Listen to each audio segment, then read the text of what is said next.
Hello everyone, I am Taureor, and in this video I'm going to briefly explain to you how all the power plants available in cities' skylines actually work, actually make energy.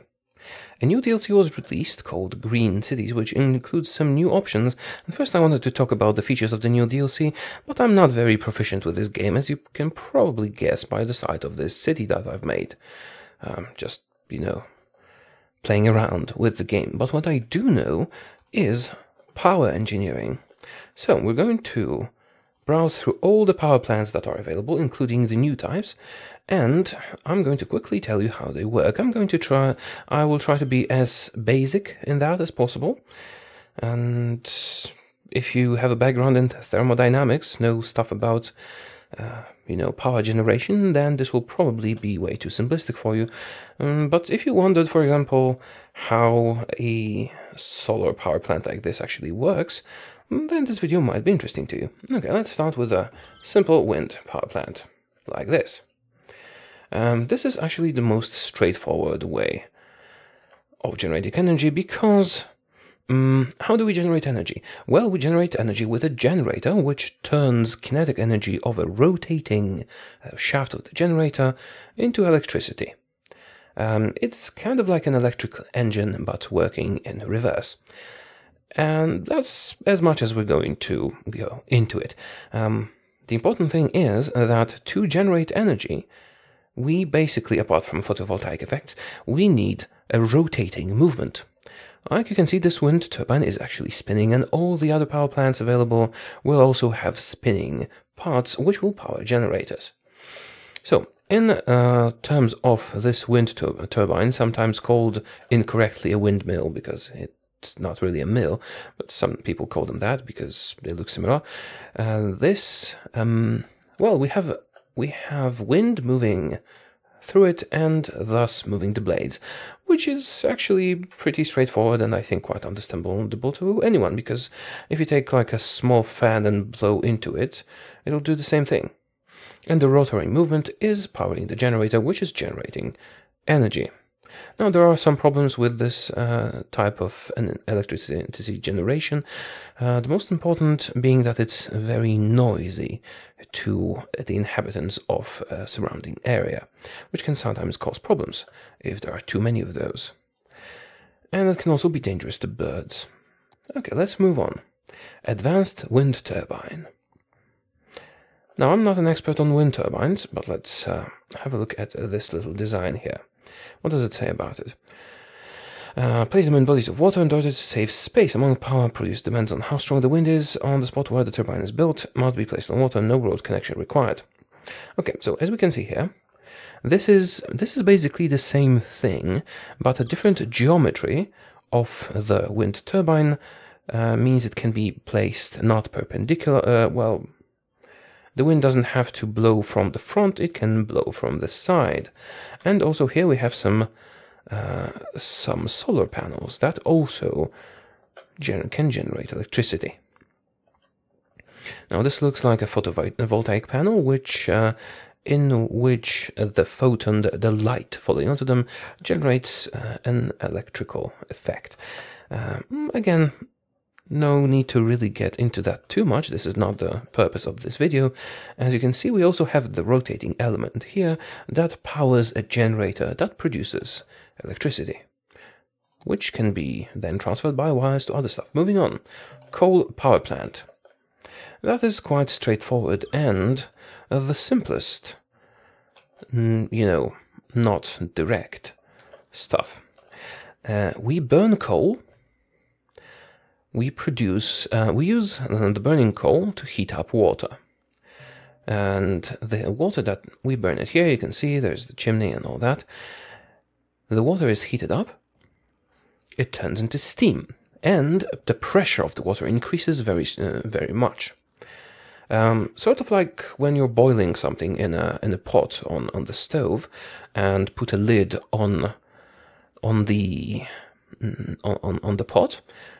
The lid will start to jump up when it's boiling because there's pressure building inside because of the water turning into steam. And in a closed environment, the pressure will just build up and build up and build up.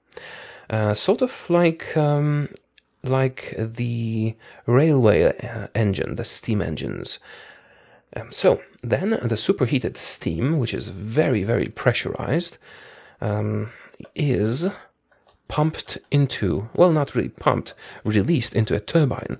And the pressure, it's like a very, very strong wind, and it moves. And this here is the turbine. Inside, it moves the turbine's blades very much in the same way that this wind turbine does.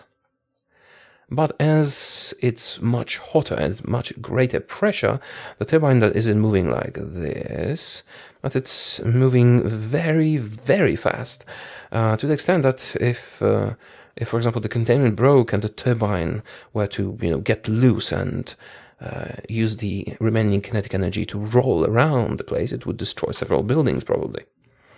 But it's like this in most power plants and really well secured in general. So now the oil power plant is very similar to the coal power plant in terms of how it operates. We just have a different source of heat and a different setup, but the general premise is the same. We burn stuff to create heat, which we then use to generate kinetic energy, which is then transformed into electricity. Now, let's move to a hydropower plant. I do have a hydropower plant built in here. As you can see, a hydropower plant operates on a difference of levels. See, the water in here is higher than the water in here. And what happens in such a situation? Well, if you have a bottle of water, even if it's opened, it doesn't have the cap on, if you punch a hole in the bottom of the bottle, the water will gush out of the bottle through the hole on the bottom. Because the height of the water above the hole creates pressure. And when this pressure when there's a hole it can run through, it will run through it. It's again, it is pretty straightforward. If you want to see it in action, just take a bottle of mineral water, unscrew it, and then punch a hole somewhere on the bottom. I could go more into physics of this, but there's really no need, is there? So, how this operates, we have an opening down below here, and the level of water above it pushes down on the water below, so when we open a little hole here, it gushes out of it. Like if I were to make a hole in it, lots of water would gush out.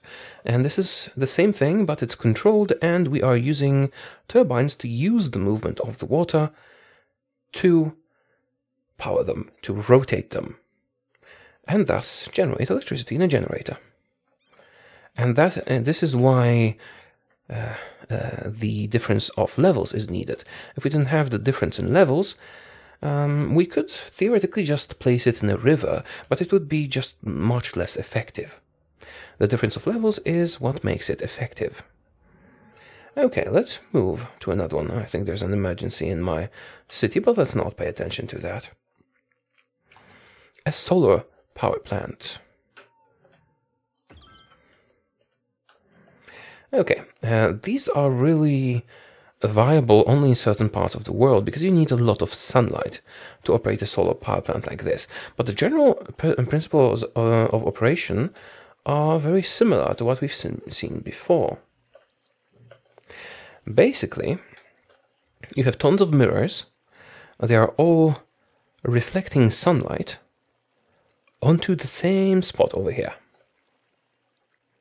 These are mirrors, not photovoltaic panels. At least that's how such power plants are operated in reality. This is why they are concentric. If these were solar panels, they would just be, they wouldn't be concentric around this space. And how that operates? Well, they all concentrate the light on a single spot on the top of such a column. Water is pumped in there. It is heated by all the sunlight that is redirected there, and thus we get our pressure increase because of the temperature increase, which we achieved by coal earlier on, and then it can be pumped into a turbine and turned into electricity. Well, not pumped. We don't need to pump it into a turbine. It has high pressure, so we can just release it. Right, and then it's heated again. It's basically the same. It's the same thing as it always is, but this time we are using sunlight, to get the heat, and the mirrors are necessary in order to concentrate the sunlight on a single point. Now, moving on to the next one. Nuclear power plant. The most efficient way of generating energy currently. And a common misconception is that these are chimneys. They are not. They're cooling towers. You put water in there and it evaporates. So if you see something that looks like this and it's a chimney and there's a huge cloud above it, don't be worried, it's just steam. A nuclear power plant uses nuclear reactions to generate heat, which heats up the water, which is then used in the turbine, like in the previous examples. And it's actually quite safe with modern technology, very efficient, and also very clean. It is a very clean energy source. Actually, it is cleaner than wind power if you take into account the manufacturing costs and stuff like that. But wind power is still developing. Also is nuclear power. If we ever achieve cold fusion in a controlled environment that can actually produce energy, all the energy problems of the world will be fixed. And now, cold fusion is not fusion that happens in cold conditions from our perspective, because it's still very, very hot. So basically, a nuclear reaction, a nuclear fission, which is used in those power plants, is a super heavy element, breaks up, and releases energy in the process. Sort of like a nuclear bomb, but in a more controlled environment, not in a cascade reaction, but slowly. And the reaction in a nuclear power plant can be safely moderated, and it has tons and tons of safeguards, so don't be afraid of nuclear power plants. They're really safe nowadays, and also very efficient. And environmentally friendly, really, unless you dump toxic wastes in a field somewhere, but you can't do that because there are strict regulations. Also, a nuclear power plant basically has to survive a plane crashing into it. That's how secure these things are. And, well, there are mishaps sometimes, like there was in Japan, but all the safeguards were in place. It was all, well, it was an unfortunate tragedy, but the security, I actually visited a nuclear power plant once. The security measures are really intense. There's no need to worry about nuclear power plants. Let's move to a geothermal power plant. Now, geothermal power plants seem like a wonderful idea because the Earth is hot inside. The deeper you go into the Earth, the hotter it is. So what a geothermal power plant does, they drill a huge hole, well, not a huge hole, just a very deep hole into the Earth. It's hot down there, you pump water in it, it gets heated, comes back up, you have hot water, you use it to generate energy. Basically, all energy apart from, wind turbines and wave power plants and tidal power plants and so on and so forth. Most energy is generated out of heat. So you need hot water, basically. So the Earth is hot inside, you pump water into the Earth, it gets heated, it comes back up and you use it. Now, this seems like a wonderful idea, but it is actually only viable in some places because the Earth's crust has a varied thickness. And in some places, you don't need to drill that deep to get to the hot parts. And in some places, you need to drill very, very deep. So the viability of geothermal power plants actually depends on how deep you have to drill to do that. In a nutshell. Now, let's move on to the solar updraft tower. This is an emerging technology. This is a relatively new concept. How this works? Well, have you ever been in a greenhouse? Like this little house made of glass in which you have crops? This works kind of like this. Sun gets through here, gets through the glass, it makes the air inside warm. And warm air, because of thermodynamics, it travels upwards. hot air always travels upwards. So, if you shape it like this, as you can see, it's like it's closer to the center, it is higher. So the air comes in from the outside, and as it gets hotter, it moves to the center and upwards. And here you have a huge chimney, and you have kind of wind turbines in the chimney, which use the movement of hot air, which is moving upwards, to generate energy, because they spin and then they power the generator. How that works exactly is it's like a wind turbine, but you generate the wind yourself by heating the air.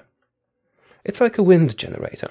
And this is an emerging technology. We'll see how far this goes, but it still has to be perfected. But it's a neat concept. Commercial viability has yet to be established. But, well, the concept is actually brilliant and simple, and you could even build a small one in your backyard if you wanted to. It's really easy to do. It's just, a small wind turbine, some glass. If you have a greenhouse, you can just put a little bit of a chimney on the top and have a spinning turbine in there. So, that's a brilliantly simple concept. And it could actually be quite useful. Now, commercial viability is always a factor, so we'll have to wait and see how that works out. And finally, we have the power plant that takes the ocean's thermal energy. That's what it's called. Not Eco Water Treatment Plant. This one, Ocean Thermal Energy Conversion Plant. How that works exactly? Well, the changes in water temperature allow the power plant to generate electricity, place the plant on the shoreline. Basically, well, this might be a little bit misleading. This is not about the changes in the temperature of water, like sometimes it's hot, sometimes it's cold. It's more about the gradient of temperature. It is basically, when you have the ocean, the water is relatively warm at the surface. And the deeper you go, the colder it is, because of the density of water. The water is most dense at 4 degrees Celsius, which is 4 degrees above the freezing point. So down below, unless you count pressure, if you don't really count pressure, down below it will be that temperature. And that is what allows fish to survive in the frozen lake in the winter. They're just down there when it's not that cold. You can probably experience it if you go swimming in the lake. It's usually quite warm near the top, but if you dive like a meter or two under the water, it gets colder. And this concept of the power plant uses just that. You can see there are pipes going to the bottom, which is, how that operates, basically. It uses the difference in temperature of the surface water and the water near the bottom. The differences are not very big. It's like 20 degrees probably, usually.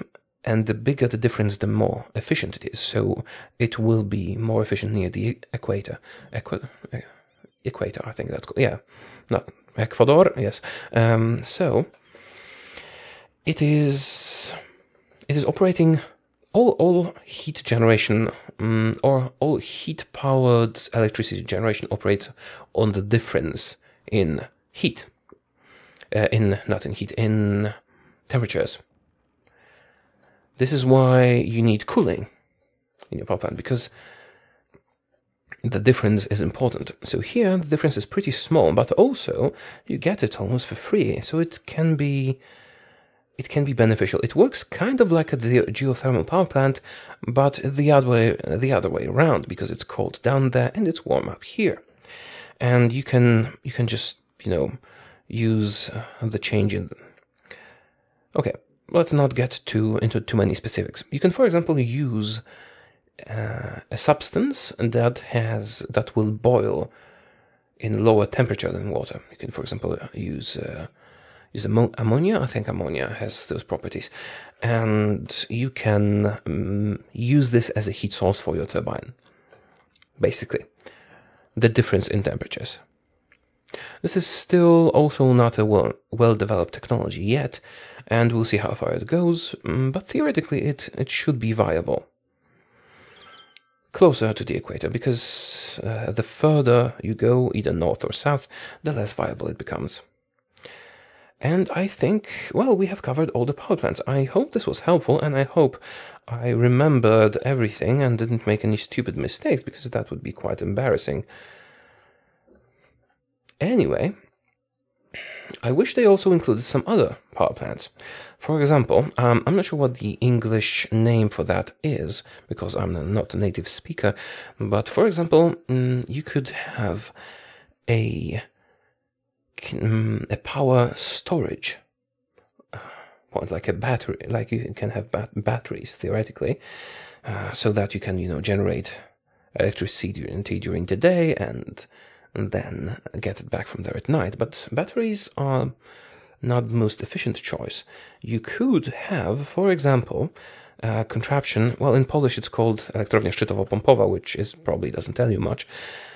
You can pump water up when you have excess electricity, and then let it go back down and power your turbines to get the electricity, get the energy back when you need it.